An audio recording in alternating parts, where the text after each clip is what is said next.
नमस्कार, स्वागत है आप सभी का सीएनबीसी आवाज पर। भारतीय बाजारों में एक बार फिर उठापटक शुरू हो चुकी है और इस तरह के माहौल में फिर सवाल यही उठता है कि आप अपने निवेश को कैसे सुरक्षित रखें। अगर आप लॉन्ग टर्म के निवेशक हैं तो आपके लिए एक बहुत ही सरल जवाब है।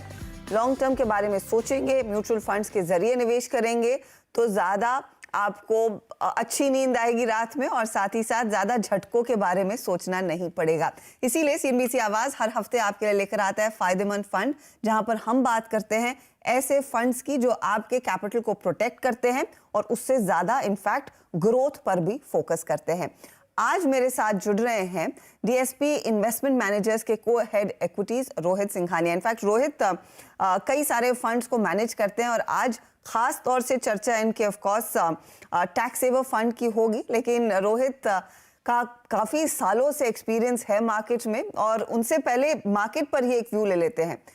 रोहित, स्वागत है आपका सीएनबीसी आवाज पर। दुनिया भर में लोगों को समझ नहीं आ रहा है कि इक्विटीज में और कितनी बिकवाली देखने को मिलेगी। एक के बाद एक कई कंपनियों के डाउनग्रेड्स, कई कंपनियां अपना आउटलुक बदलती हुई दिखाई दे रही हैं और फेडरल रिजर्व यानी कि अमेरिका के सेंट्रल बैंक की तरफ से स्टांस काफी साफ है कि इन्फ्लेशन फोकस में रहेगा और उसको नियंत्रण में रखने के लिए ज्यादा से ज्यादा दरों पर फोकस रहेगा बढ़त की तरफ। ऐसे में इक्विटीज में हमने देखा है प्रेशर आया है। ये बताइए, इस ग्लोबल बिगड़ते सिनेरियो के बीच भारतीय इक्विटी निवेशक कितना सुरक्षित है? क्योंकि जिस दिन डाउ को झटका लगता है, यहाँ पर थोड़ी सी हिचकी हमें भी लगती है। धन्यवाद हर्षिता। अगर आप इक्विटी मार्केट्स की बात कर रहे हैं, आई थिंक 2 मिनट में लेना चाहूंगा कि पिछले 2 साल क्या हुआ है, वो दर्शकों को दिमाग में रखना बहुत जरूरी है। आज आप पिछले 2 साल में देखेंगी, कोविड हुआ, कोविड के बाद सबका ये व्यू था कैसे दुनिया चलेगी, बिजनेसेस के प्रॉफिट्स में क्या होएगा और कैसे जीडीपी ग्रोथ होएगी या कंपनी ग्रो होंगी। लास्ट 2 साल में हमने देखा हमारे निफ्टी के रिटर्न्स, हमारी कंपनीज की प्रॉफिटेबिलिटी कितनी बढ़ी है। यहाँ तक कि जीडीपी ग्रोथ नेगेटिव थी पिछले साल, फिस्कल डेफिसिट हाई था। तो बेसिकली लास्ट 2 साल में हमने जो मार्केट की जो बढ़ोतरी देखी है उसके क्या रीजंस थे और आगे वाले कुछ समय में उनमें क्या चेंज होने वाला है, आई थिंक वो दिमाग पर रखना बहुत जरूरी है। तो पहले आप देखें कि हमारी अर्निंग्स ग्रोथ निफ्टी कंपनीज की बहुत ज्यादा थी। इसका क्या रीजन था? एक तो कमोडिटीज ने अच्छा किया, तो कमोडिटी लिंक कंपनीज थी उनको बेनिफिट आया। जो बड़ी कंपनीज थी जिनको सप्लाई चेन जिनके ज्यादा इम्पैक्ट नहीं हुए थे, उनने दूसरी छोटी कंपनीज से मार्केट शेयर गेन किया, तो उनकी प्रॉफिटेबिलिटी आपको अच्छी लगी। तीसरा, जो आपका बैलेंस शीट हम लोग जो बोलते हैं ना, अगर आप कॉर्पोरेट इंडिया की आप बैलेंस शीट देखें, अगर आप NSE 100 या BSE 200 की जो कंपनीज हैं, आप उनकी बैलेंस शीट लीजिए और देखिए उनके debt equity levels, interest coverage ratios 2 साल पहले क्या थे और आज क्या है, तो काफी इंप्रूवमेंट हुआ। तो जब हम बॉटम अप बोलते हैं ना कि काफी बिजनेसेस ने काफी अच्छी चीजें करी अपने बैलेंस शीट में, मार्केट शेयर गेन किया और कमोडिटी के कारण उनको बेनिफिट हुआ। तो हमने क्या देखा कि ओवरऑल अर्निंग्स ग्रोथ जो निफ्टी में 2 साल पहले तक आई नहीं रही थी, काफी स्ट्रांग हुई। अब ये जैसा देखा जाए तो क्या है, जो जून का जो क्वार्टर था वो पहला क्वार्टर था जब हमने थोड़ी अर्निंग्स की डी ग्रोथ देखी कि अगर आपने सपोज अर्निंग्स बोली थी मार्च में 100 रुपए, तो अब आप बोल रहे हो कि शायद 96 से 97 होंगे। तो ये फर्स्ट है अर्निंग्स डी ग्रोथ का साइन। दूसरा, जो हम फिस्कल की बात कर रहे हैं, पिछले सितंबर में अगर आप देखेंगे हमारा फिस्कल रिजर्व, फॉरेक्स रिजर्व सबसे ज्यादा था, अराउंड $640 बिलियन। आज आरबीआई ने अनाउंस किया है we are down to below 540। तो ये एक नंबर होता है, बट नंबर का मतलब क्या होता है? जब हमारे रिजर्व्स बढ़ रहे थे तो हमारी बैंकिंग सिस्टम की लिक्विडिटी बहुत सी, बैंकों के पास आपको मुझे पैसा देने के लिए इजी अवेलेबल था मनी, उनके SLR सरप्लस थे। आज ये लिक्विडिटी बिकॉज ऑफ आरबीआई भी चाहती है कि रुपी थोड़ा स्टेबल रहे, कि अगर गिरे या बढ़े तो धीरे धीरे बढ़े, एकदम से झटका नहीं लगे। उसके कारण हमारे फॉरेक्स रिजर्व्स भी कम हो गए हैं। तो 3 महीने पहले तक जहां हम बोल रहे थे हमारे फॉरेक्स रिजर्व अच्छे हैं, हमारे इंपोर्ट कवर अच्छे हैं, आज के दिन हमें ये कीनली मॉनिटर करना है कि क्या होता है। हमारी डोमेस्टिक लिक्विडिटी तो ऑलरेडी नेगेटिव में चली गई है, बैंकों की डिपॉजिट ग्रोथ बहुत कम है, क्रेडिट ग्रोथ ज्यादा है। सो अगेन ये जो एक फैक्टर था पिछले 2 साल, अभी थोड़ा चेंज हो रहा है आई वुड से। तीसरा, हमारी जो एक्सपोर्ट ओरिएंटेड कंपनीज थी उन्होंने बहुत अच्छा किया। ग्लोबली सप्लाई चेन इशू के कारण, पहले चाइना में, फिर रशिया यूक्रेन के कारण हमारी एक्सपोर्ट्स ने काफी बढ़ोतरी देखी। अभी जैसे कहना है सबका कि शायद यूएस में, यूरोप में रिसेशन होएगा, तो हमें ये देखना है कि हमारी जो एक्सपोर्ट ओरिएंटेड फर्म्स हैं उनमें, उनके रेवेन्यू में, प्रॉफिटेबिलिटी में कितना इम्पैक्ट आ रहा है। तो जब मैं ये तीनों चीज देखता हूँ, पिछले 2 साल में क्या हुई थी और अगले 3-6 महीने में कैसे ये प्ले आउट होगी, और इसमें मैं वैल्यूएशन का ओवरले डालता हूँ निफ्टी का, तो मुझे लगता है कि इन्वेस्टर्स को थोड़ा कॉशियस होना जारी है। बट कोई अलार्मिंग बेल ऐसे मुझे नहीं लगती, क्योंकि अलार्मिंग बेल जब लगेगी जब मुझे लगेगा कि हमारे बिजनेसेस में बहुत ज्यादा ही स्लो डाउन है। On the other side, positive side, जो हमारी गवर्नमेंट की जो पॉलिसीज हैं वो लोग स्टैंड स्टिल नहीं है जी, दे आर कंटिन्यूइंग जो लोग ने किया था, राइट। आज हम डीमॉन की बात करते हैं, रेरा, जीएसटी, ये सब रिफॉर्म्स हो गए हैं, उसका अभी टाइम है, उसका बेनिफिट लेना हमें। तो I would say near term जो ग्लोबल अनसर्टेनिटी है और हमारे जो वैल्यूएशंस हैं वो देख के I think to be cautious it is the right approach. But am I worried और am I negative in the market? I don't think so, ये मैं कहना चाहूंगा। Okay, that's good to hear कि आप बाजार में गिरावट को लेकर चिंतित नहीं है, लेकिन छोटे निवेशकों को चिंता होती है, खासतौर से जब हम हेडलाइन सामने पढ़ते हैं कि डाउ अपने हाई से करीब 20-21% करेक्ट हो चुका है। अब बीच में ये धारणा बनी थी कि नहीं भैया, भारतीय इकोनॉमी, भारतीय बाजार डीकपल हो चुके हैं, और फिर डॉलर इंडेक्स बढ़ने लगा और भारतीय बाजारों में जब बिकवाली आने लगी तो लगा कि नहीं, ये डीकपल नहीं, हम तो रिकपल हो रहे हैं। इस तरह की स्थिति में जहां पर डाउ करीब 20-21% करेक्ट हो चुका है, इफ एट ऑल भारतीय बाजारों में भी फ्लोज नेगेटिव होना शुरू हो जाते हैं। अब तक हमने देखा पिछले 7 सेशंस में करीब 15,000 करोड़ की एफआईआईज की तरफ से बिकवाली आई है, और ये बिकवाली अगर बढ़ती है ऑन अ करेक्टिव साइड, आपको क्या लग रहा है निफ्टी कितना करेक्ट हो सकता है? क्योंकि इस बार एडवांटेज ये है, आप जैसे फंड्स, हमारे जैसे रिटेल निवेशकों की तरफ से हर डिप पे पार्टिसिपेशन लकीली बड़ा है, so hopefully we will be able to balance it out. लेकिन अगर करेक्शन आना है, how much would it be? तो देखिए, जैसे आपने कहा कि जब मार्केट गिरता है तो उसकी चिंता तो मुझे भी है नियर टर्म में, कॉशियस, राइट, बिकॉज इतनी अनसर्टेनिटी है। बट क्या वो मुझे बोलता है कि मेरे पोर्टफोलियो में बहुत बड़े कैश कॉल्स ले लूं? वो मुझे नहीं लगता है, राइट। ठीक है, बिकॉज टाइम करना तो किसी के हाथ में नहीं है। Now coming to India downside, अभी आप जब इंडिया डाउनसाइड की बात करते हैं, सब लोग निफ्टी पीई की बात करते हैं, और हम आज क्या है, लास्ट 10 साल का, 5 साल का, 15 साल का एवरेज क्या था, तो क्या निफ्टी वो एवरेजेस पे जा सकता है। पर यहाँ पर मैं अपने दर्शकों को एक ये चीज कहना चाहूंगा कि जो निफ्टी है ना, जो निफ्टी 10 साल 5 साल पहले था, वो निफ्टी अब चेंज हो गया है। जो उसकी कंपनीज हैं, जो कैसी कॉन्स्टिट्यूएंट्स जो कंपनीज के हैं, वो सब चेंज हो गए हैं।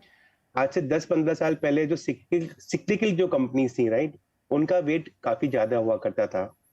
धीरे धीरे जैसे कि उनका स्टॉक परफॉर्मेंस कम हुआ, और जैसे IT, pharma, FMCG, diversified companies का भरा, तो ऐसे ऐसे उनकी कंपनीज की पीई, आरओई, जो हम लोग बोलते हैं ना, return of equity, price to earning ratio, सब अलग हैं। तो यस, कंपेयर करने के लिए हमें वो नंबर देखना पड़ता है। तो जब मैं वो नंबर देखता हूँ, ऐसा लगता है कि हम लोग थोड़े 10 साल एवरेज से थोड़ा प्रीमियम पे चल रहे हैं। तो क्या हम एवरेज पे आ सकते हैं? जरूर आ सकते हैं, never say no in equity markets. But I would be surprised, जो हमारा फंडामेंटल स्टडी है कंपनीज की, उनके अर्निंग्स की, और जो सेक्टर व्यू है, I would be surprised, if we see a fall of more than maybe 600-700 points on Nifty from these levels. But वही है, हमारा काम है निफ्टी लेवल नहीं प्रिडिक्ट करना। जो कंपनीज हमारे फंड में हम लेते हैं, उनका बिजनेस में ज्यादा फोकस करना है। So I would spend more time on that rather than Nifty levels, because वो it's determined with many other things rather than just fundamentals.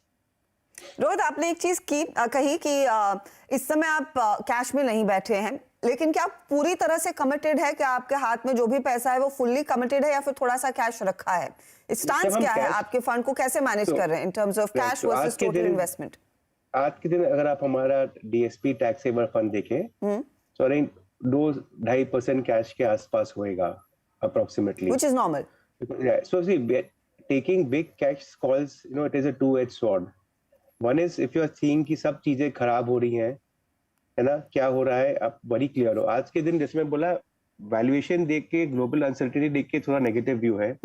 But मैं बॉटम अप इंडिया को, कंपनीज को देखूं, जो हमारी स्थिति है दूसरे ग्लोबल इमर्जिंग मार्केट से, we are much better off. So that makes me feel कि not to say कि I'm very very worried and I'll have to go all out in cash. Okay तो इस समय फिर if you are going all out in investment, Rohit, सबसे ज्यादा exposure और सबसे ज्यादा कंफर्ट आपको कहां पर दिख रहा है?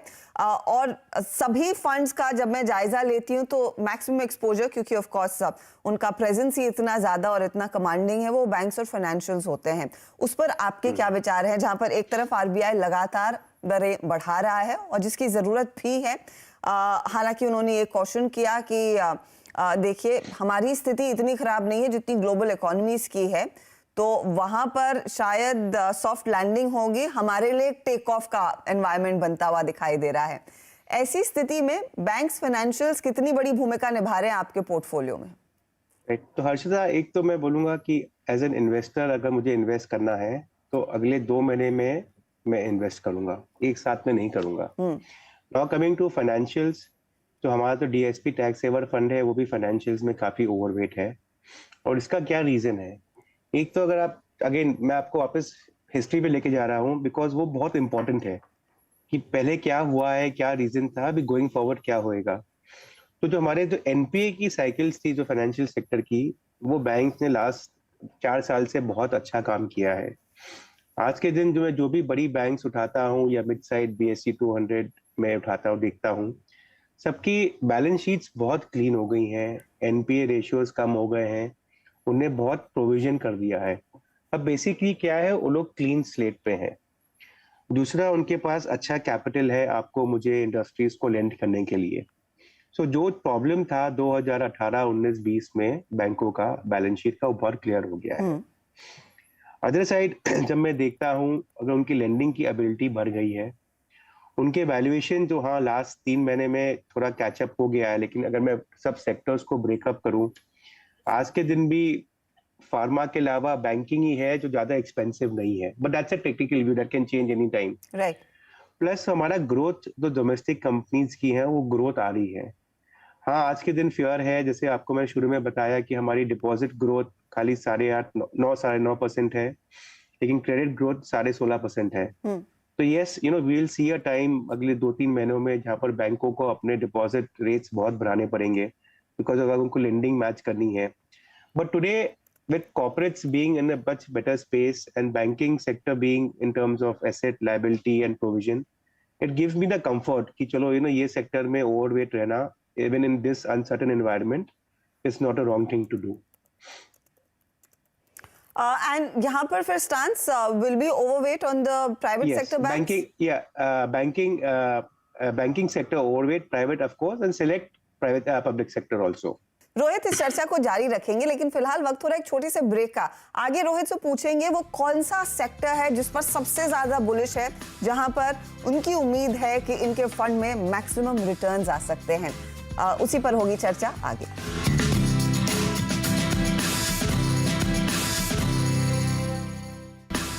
स्वागत है आपका एक बार फिर सीएनबीसी आवाज पर. हम आज बात कर रहे हैं डीएसपी इन्वेस्टमेंट मैनेजर्स के रोहित सिंघानिया से फायदेमंद फंड में, और चर्चा डिटेल में हुई कि बीएफएसआई को लेकर कितना कॉन्फिडेंस है और खासतौर से बैंकिंग कंपनियों में इनका अच्छा खासा पैसा लगा हुआ है. लेकिन रोहित, इस तरह के मार्केट में जहां पर हर लोग कहते हैं और आपने भी कहा कि देखिए स्टॉक स्पेसिफिक रहेंगे तो खूब अपॉर्चुनिटीज मिलेंगी. आई एम नॉट श्योर आप किन स्टॉक्स पर खोल के टिप्पणी करना चाहेंगे, लेकिन मुझे बताइए जब आप अपने पोर्टफोलियो को तैयार कर रहे हैं, कन्विक्शन तेजी का कहां पर सबसे ज्यादा कॉन्फिडेंस है कि हाँ इस सेक्टर में बहुत बढ़िया रिटर्न्स आने वाले समय में आएंगे? क्या वो कंज्यूमर से रिलेटेड है, क्या वो एफएमसीजी सेक्टर, या फिर आपको कुछ और पसंद है at this point in time? तो जैसे कि आपने कहा जो मेरा आज के दिन डीएसपी टैक्स सेवर फंड है, आप उसकी फैक्ट शीट देखेंगे तो फाइनेंशियल्स में सबसे ज्यादा ओवरवेट है. उसका रीजन मैंने आपको ऑलरेडी दे दिया है. नेक्स्ट हमारा ओवरवेट है auto companies, auto OEMs, 4 wheelers, जहाँ हमें लगता है कि demand growth will continue to happen. Last 3 साल से जो हमने स्लो डाउन देखा है, eventually that will start reversing and we have a long runway. Plus अगर जैसे कमोडिटी प्राइसेस गिरी हैं स्टील, एल्यूमिनियम वगैरह की, तो ये उनको बेनिफिट भी करता है. अगला सेक्टर जो हम ओवरवेट है वो फार्मा. फार्मा में क्या हुआ था, फार्मा हेल्थ केयर में कि यूएस देखिए आप जो कंपनीज होती हैं ना, I mean just I take 1 minute in this, वो आपके इंडिया में भी बिजनेस करती हैं और इंडिया के बाहर भी। तो इंडिया के बाहर जो कंपनीज बिजनेस कर रही हैं स्पेसिफिकली यूएस में, उनने बहुत अपने प्राइस इरोजन देखे हैं। यानी आप एक समान सेम प्रोडक्ट आप जनवरी में 200 रुपए में बेच रहे थे, अब आप 195 में बेच रहे हो, तो कंटिन्यूस प्राइस इरोजन हुआ है। तो हमारा ये मानना है कि अभी वो प्राइस इरोजन शायद बॉटम पे आ गया है और इससे और नहीं होना चाहिए। ऑन द अदर साइड जो डोमेस्टिक बिजनेसेस है कंपनीज के, वो बहुत स्ट्रांग हैं। जो भी उनको इम्पैक्ट हुआ था रॉ मटेरियल कॉस्ट बढ़ने का, वो धीरे धीरे कम हो रहा है। तो हमें लगता है विद प्राइस इरोजन्स जो बाहर के बिजनेस में almost now happening, going away, domestic में growth coming back, raw material का जो इम्पैक्ट है वो धीरे धीरे जाएगा। आई थिंक हमारी pharma companies are well placed and that is why we have a overweight in the tax saver fund. Lastly जो हमारा ओवरवेट है वो जैसे आपकी एग्रीकल्चरल फर्टिलाइजर कंपनीज हैं, थोड़ी बहुत सीमेंट है। अगेन इसमें आउटलुक वो सेक्टर का अच्छा है इन टर्म्स ऑफ ग्रोथ, इन कंपनियों की profitability, cash earning capacity, and that is why we own them. So I would say banking, health care, automobile, four wheeler and cement, chemical, fertiliser companies में जहां हमारा overweight है, हमें लगता है कि they should do well for the fund. Okay क्या जानकर इस समय आपने टेक्नोलॉजी में ज्यादा पोजीशंस नहीं रखी है? क्योंकि इनफैक्ट मैं आपकी टॉप होल्डिंग्स देख रही थी, आपने तो पोजीशन इन्फोसिस जैसे कंपनियों में घटाई है। आर यू वरीड कि अमेरिका की जो स्थिति है और वहां से अमेरिका के साथ साथ यूरोप में जो इकोनॉमी का हाल है, तो इनके बिजनेसेस और इनकी अर्निंग्स पर एक गहरा इम्पैक्ट आ सकता है गोइंग फॉरवर्ड? देखिए मैडम, एक टॉप डाउन व्यू तो ऐसा लगता है हो सकता है, बिकॉज अगर ग्लोबली सब चीजें स्लो डाउन हो रही हैं तो उनकी भी रेवेन्यू पे इम्पैक्ट आना चाहिए। But these companies, if you see previous cycles, correct, how they manage businesses, उनने क्या क्या डील बीन्स की है, कैसे मार्जिन्स अपने बचाए हैं, वो देखने की जरूरत है। तो यस, हाँ, मेरा फंड थोड़ा अंडरवेट है आईटी पे, पर अगेन जैसे मैंने आपको बोला, लास्ट 3-4 महीने में जो मार्केट मूव हुआ है उसके जो वैल्यूएशंस हैं, जैसे ओवरऑल निफ्टी का मैंने आपको कहा वैल्यूएशंस थोड़े स्ट्रेच लग रहे हैं। आईटी में अभी वो बात थोड़ी है, बट इतनी नहीं है जितनी निफ्टी लेवल पे है। तो अगेन जो हमारा अंडरवेट है वो मार्जिनल अंडरवेट है, और अभी हमें एक हफ्ते में मालूम ही पड़ जाएगा, रिजल्ट सीजन चालू हो रहा है। IT companies usually are the first ones to announce, but I don't see lot of, again जो आज मैं आपको बोल रहा हूँ मेरे पोर्टफोलियो में भी दिखना चाहिए, lot of stress from these price levels for the IT sector.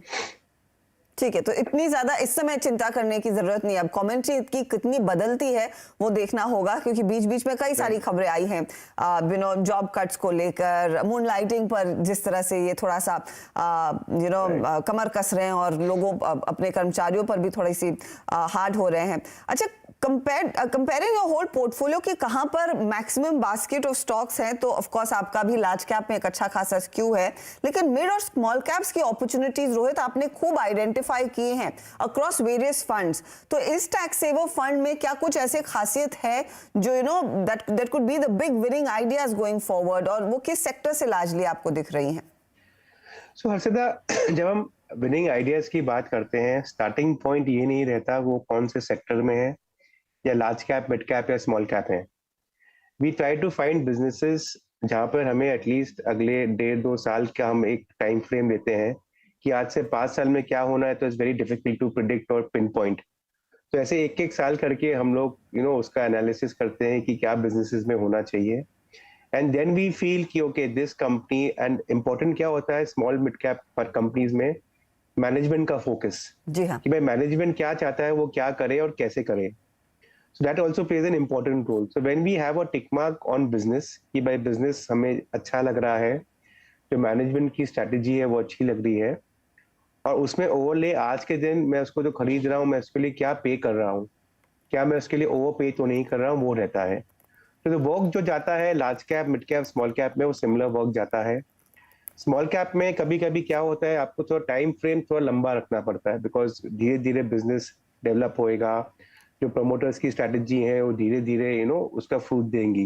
That's the only differential. Otherwise तो फोकस जो रिसर्च एंड R&D जो लार्ज कैप में जाती है, वही स्मॉल कैप, मिड कैप में सेम प्रोसेस है मैडम।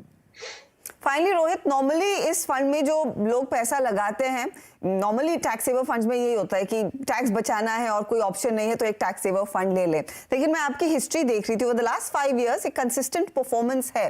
नियरली 12.5 to 13% तक के रिटर्न्स आपकी इस पर्टिकुलर फंड ने दिए हैं। आर यू कॉन्फिडेंट दैट ये रन रेट आगे जारी रहेगा गिवन द साइकिल, जिस तरह के माहौल में इस समय हम हैं? See, Harshada, it's very difficult to predict returns, right? The idea is we try to do our best because, again, we have some responsibility for our investors, who lay faith on us. और एक चीज मैं बोलना चाहूंगा, जैसे आप कोई भी आपके शो में आता है कहीं, we talk about long term equity investments. जी हाँ। बट जो ELSS आता है उसमें तो आपका ऑटोमेटिकली 3 साल का लॉक इन होता है। So one thing I don't understand is लोग बाग खाली टैक्स बचाने के लिए इन सब फंडों में पैसा डालते हैं, कोई भी ELSS कैटेगरी ले लो, but they don't think beyond tax. जी हाँ। कि if you want to see, because you are stuck for 3 years, right? So you're giving the cycle, आप नया सीख रहे हो तो आपको साइकिल लर्न करने की मौका मिलता है। So I would like to tell investors और ग्राहकों आपको कि इसको भी एक डाइवर्सिफाइड फंड जैसा देखिए। टैक्स के लिए लास्ट 3 महीने साल की मत भागिए, ऐसे में भी आप SIP कर सकते हैं जिससे कि मार्केट साइकिल, मार्केट वोलेटिलिटी का आपको ज्यादा इम्पैक्ट नहीं हो। इनफैक्ट वो एक ज्यादा बेहतर अप्रोच होगी, क्योंकि नॉर्मली लोगों की धारणा है टैक्स सेवर फंड तो साल के आखिर में देखेंगे कि कहां पर पैसा लगाना है। It's been a pleasure speaking to you Rohit, बहुत बहुत शुक्रिया आपके इनसाइट्स के लिए। और मैं उम्मीद कर रही हूं कि आपने जो आखिर में टिप्पणी की कि टैक्स सेवर फंड्स और खासतौर से DSP का टैक्स सेवर फंड को आप एक one time investment, last chance की तरह ना देखें, यहाँ पर SIP करेंगे तो और भी बेहतर रिटर्न्स आपके हाथ लग सकते हैं। बहुत बहुत शुक्रिया आज फायदेमंद फंड में हमारे लिए समय निकालने के लिए। Thank you all, thank you. चलिए, इसी के साथ आज इस कार्यक्रम में इतना ही। खबरों का सिलसिला CNBC आवाज पर जारी रहेगा, आप बने रहें हमारे साथ। नमस्कार।